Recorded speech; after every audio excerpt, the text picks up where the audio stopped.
So there's a game called Curse of Monkey Island. In the game, there's a part where you're about to sail to sea with a pirate ship, and your shipmates ask you if you want to accept their help fighting other pirates. Or, if you want to do everything yourself. If you accept their help, your ship's cannons will fire 3 shots at once at the other pirate ships. And if you don't accept their help, if you decide to be like Mr. Hotshot, your cannons will only fire 1 shot at a time. The game is infinitely easier if you accept your shipmates' help, and there's no reward for doing everything all by yourself. It literally just makes the game 100 times harder for no reason at all. We live in sort of an insanely disconnected society. I don't know anybody on my street, except for my neighbors. And I only know them because it would be awkward to not say hi to them. So I guess I'm kinda saying that I don't know them at all. I know that they have a dog. I know that they occasionally argue, but basically that's it. It seems like we're almost down to the atomized individual. There are a few multicellular life forms still out there, but for someone like me, I'm an individual atom with no connection to any other atom, which is funny because my name is Adam. So it turns out that the universe has kind of a dark sense of humor. Bro, you have to approach 100 girls in order to get over the pain of rejection. You have to callous your mind. Why did all this self-help stuff become so popular over the past few years? That's what I want to know. Why does everybody think they suck so much now?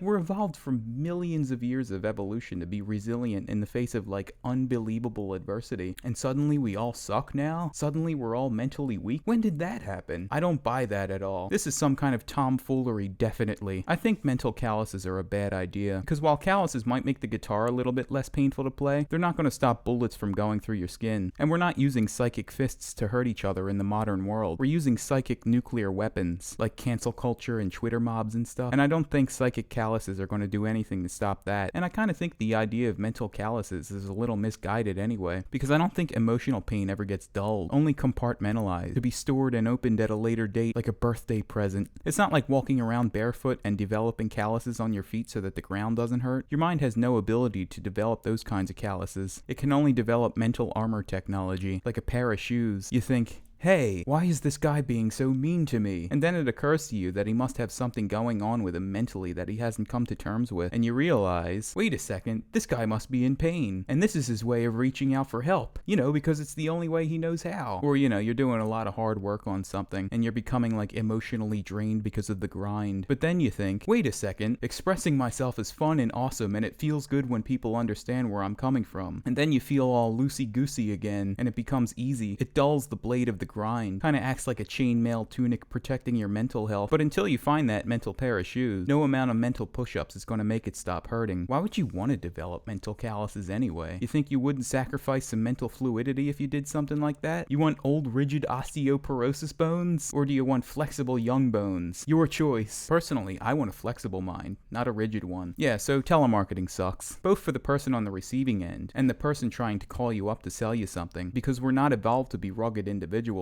We're evolved to operate as individuals and tribes. Individualism should always be the ideal, but reality isn't a place where ideals exist. And when some strange loner monkey comes up to your tribe's front gate and says, hey, you want to go out on a date, complete stranger? You have a tendency to be suspicious of them, whether they have the mental calluses to withstand that suspicion or not. Cold calling of any stripe is not a natural or healthy interaction. It's just weird, and you're a weirdo for trying it. But since we don't live in tribes anymore, this is what we're left with. Why is self-help so popular? Because people assume you have to be superhuman to gain acceptance in society now. That you have to be the most rugged, mentally calloused, vitamin D popping individual out of all of them. But it's misguided, because you're still only one person, with the capacity to only operate one cannon at a time on your pirate ship. And no matter how romantic the idea of doing everything yourself is, you need other people. Not only for cannon help, but for them to accept you and see you as a dynamic human being. For them to sugarcoat your flaws and play up your strengths. Like your family does, because you're not perfect, and no amount of self-help is ever going to make up for that. So, give yourself a break, dude.